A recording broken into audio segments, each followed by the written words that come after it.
Selamat datang di segmen analisa. Apakah Ibtu Rudiana sebegitu hebat dan juga powerfulnya bisa mempengaruhi satu satuan di Polres Cirebon Kota? Ini adalah salah satu statement yang disampaikan dari mantan Wakapolri, Komjen Pol Purnawirawan Ogroseno. Ada beberapa poin yang beliau sampaikan di sini bahwa memang kasus ini ada dugaan banyak sekali hal-hal yang aneh dan juga tidak wajar. Nggak main-main menurut mantan Wakapolri ini bahwa bisa aja bahwa untuk Ibtu Rudiana bisa terkena sanksi adalah PTDH, pemberhentian dengan tidak hormat kalau ternyata dia terbukti adalah yang merekayasa sejumlah saksi. Karena apa? Ada keterangan dari Liga Akbar yang kalian sudah tahu. Liga Akbar ini adalah sahabat dari almarhum putranya yang bernama Eki. Liga Akbar beberapa kali diketahui memang pengakuannya menginap di rumahnya Eki. Dan dia dikatakan bahwa awalnya kenapa di tahun 2016 tersebut dia diminta untuk memberikan kesaksian oleh ayahanda dari sahabatnya sendiri Ibtu Rudiana adalah untuk memberikan klarifikasi dan identifikasi aja.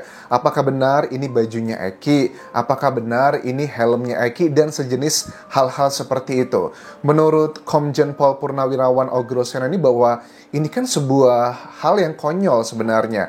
Kenapa harus temannya yang melakukan klarifikasi untuk identifikasi hal tersebut? Bagaimana dengan Ibtu Rudiana atau mungkin ibunya atau yang lebih hubungan kekerabatan yang walaupun kita tahu juga ternyata kan Eki putra pertama dari Pak Ibtu Rudiana ini kan merupakan dari istri pertama dan sekarang sudah ada istri kedua, sudah bercerai. Apakah ini peristiwanya berhubungan atau tidak? Tentunya akan menjadi bagian yang harus didalami. Menurut mantan Wakapolri ini ada 4 hipotesa atau analisa yang mungkin saja terjadi sebenarnya dalam peristiwa ini.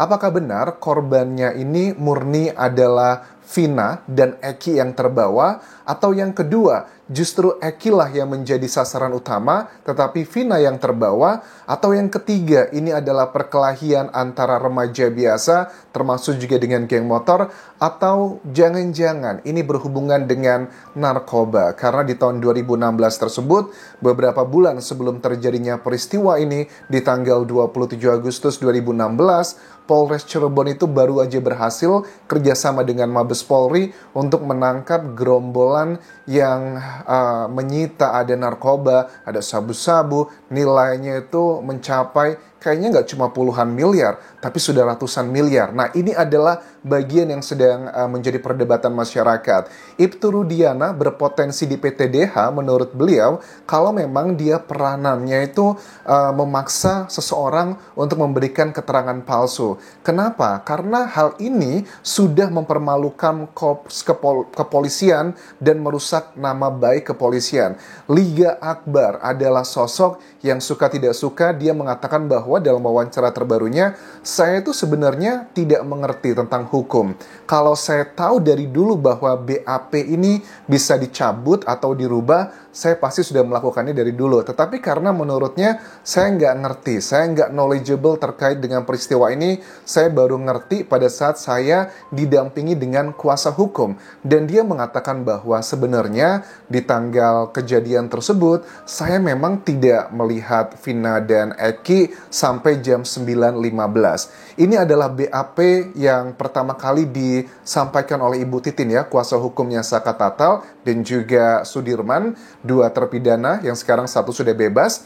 Dikatakan bahwa ada saksi terakhir yang mengatakan dalam BAP tersebut bahwa Liga Akbar ini yang terakhir bersama Vina dan Eki. Liga Akbar itu sama-sama dikejar sama gerombolan motor sekitar jam 9.15 malam. Liga Akbar ini bisa selamat karena dia masuk ke dalam sebuah gang. Tetapi Vina dan Eki mereka lurus dan dikejar di situ. Nah, ternyata kan menurut Liga Akbar ini adalah kebohongannya. Dan kebohongannya itu bukan karena keinginan sendiri, tetapi karena dia mengikuti arahan dari oknum yang melakukan penyidikan dalam pemeriksaan di BAP-nya. dia tidak mengatakan yang memaksa dia berbohong itu adalah Ibtu Rudiana. Di wawancaranya di sejumlah media massa, pada saat ditanya ya sama hostnya, berarti Ibtu Rudiana yang memaksa mengatakan kamu harus mengakui hal seperti itu. Oh bukan, karena dia diperiksa sama oknum. Apakah oknum tersebut juga mendapatkan arahan dari Ibtu Rudiana? Dan ini yang menjadi pertanyaan Komjen Pol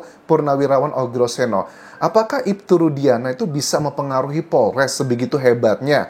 Didalami aja siapa sebenarnya dia kalau memang dia bisa mempengaruhi sebegitu hebatnya. Karena secara jabatan pun juga belum terlalu tinggi-tinggi. Tahun 2016 beliau kan masih sebagai anggota saja satuannya untuk narkoba tersebut teman-teman. Dan sekarang memang sudah menjadi Kapolres ya. Dan sepertinya kok menurut mantan Wakapolri ini, Pak Rudiana ini kelihatannya diem-diem aja anaknya yang menjadi korban. Kalau untuk bagian ini aku kurang setuju. Justru nggak diem-diem aja, karena kan kita ketahui jejak digital. Pak Rudiana itu begitu sangat proaktif dengan kasus ini. Setelah Vina dan juga Eki dimakamkan, sehari setelah kejadian tersebut, 2 hari setelahnya, sekitar tanggal 29 Agustus 2016, Ibtu Rudiana kan mendatangi Polres setempat saat itu, Polres Talun dan juga Polsek Talun, dan setelah itu melakukan penyidikan sendirinya karena beliau merasa ada sesuatu hal yang janggal yang terjadi dalam kasus ini. Kemudian beliau mengelilingilah area yang menjadi tempat dilalui putranya di malam hari itu, dan ketemulah sama Aep dan juga Dede. Memberikan nomor teleponnya ke mereka, dikatakan kalau nanti ada informasi yang berarti, kamu langsung lapor ke saya saja. Tetapi aku nggak ngerti nih, di bagian kronologi seperti itu, apakah Ibtu Rudiana itu bertemu langsung dengan Aep dan juga Dede, ataukah dia ketemu dengan orang lain? Karena kita coba bahas bagian kronologi tersebut yang menurut aku juga unik ya. Ada sebagian yang menurut aku janggal. Kalau seandainya di bagian detail tersebut bahwa kan di bagian detail tersebut bahwa menurut Ibtu Rudiana dalam BAP tersebut dia ditelepon oleh Aep atau Dede untuk melakukan penangkapan untuk menunjukkan di mana-mana aja lokasinya.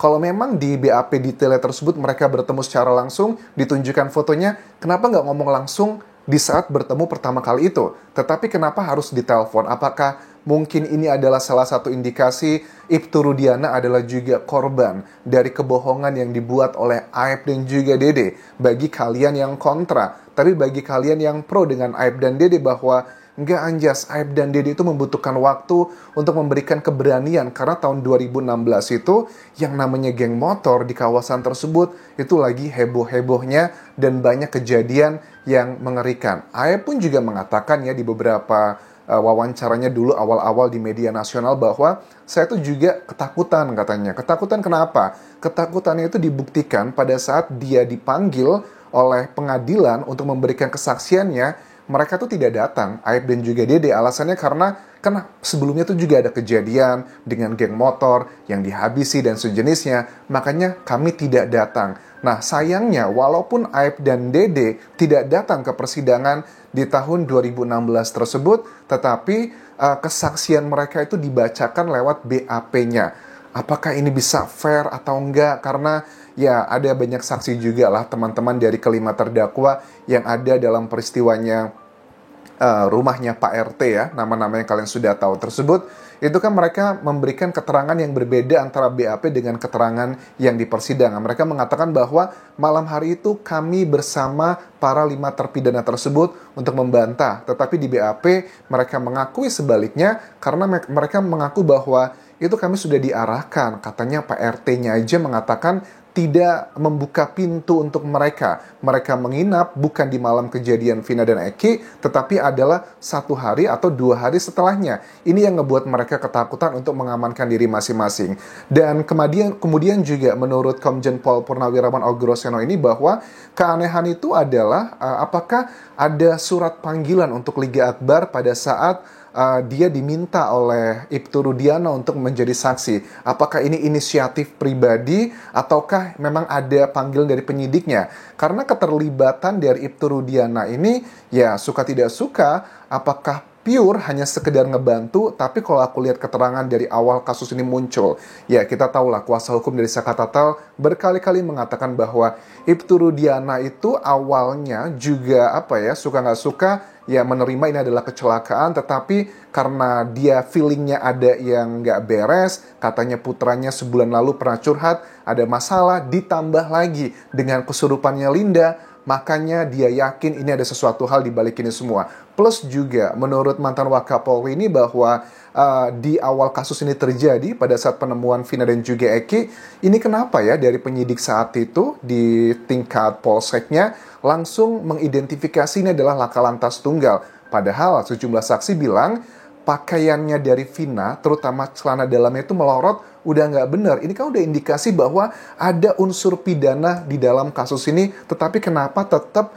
diberikan awalnya adalah laka lantas. Makanya ini yang ngebuat Vina dan juga Eki itu kan langsung dimakamkan sehari setelahnya. Dan otopsi itu dilakukan antara 7-10 hari setelahnya. Jadi ini yang ngebuat banyak sekali kasus ini banyak kejanggalan. Dan kita lihat nanti apakah Ibtu Rudiana akan bertanggung jawab atas semua apa yang telah terjadi ini kalau memang ini ada kesalahan dari dirinya. Tetapi kalau dirinya yakin sudah berada di jalan yang benar, membongkar para pelaku sebenarnya, jangan takut, tunjukkanlah bukti-buktinya agar kita tahu siapa yang salah dan juga benar dalam kasus ini. Terima kasih sudah menonton. Sampai jumpa.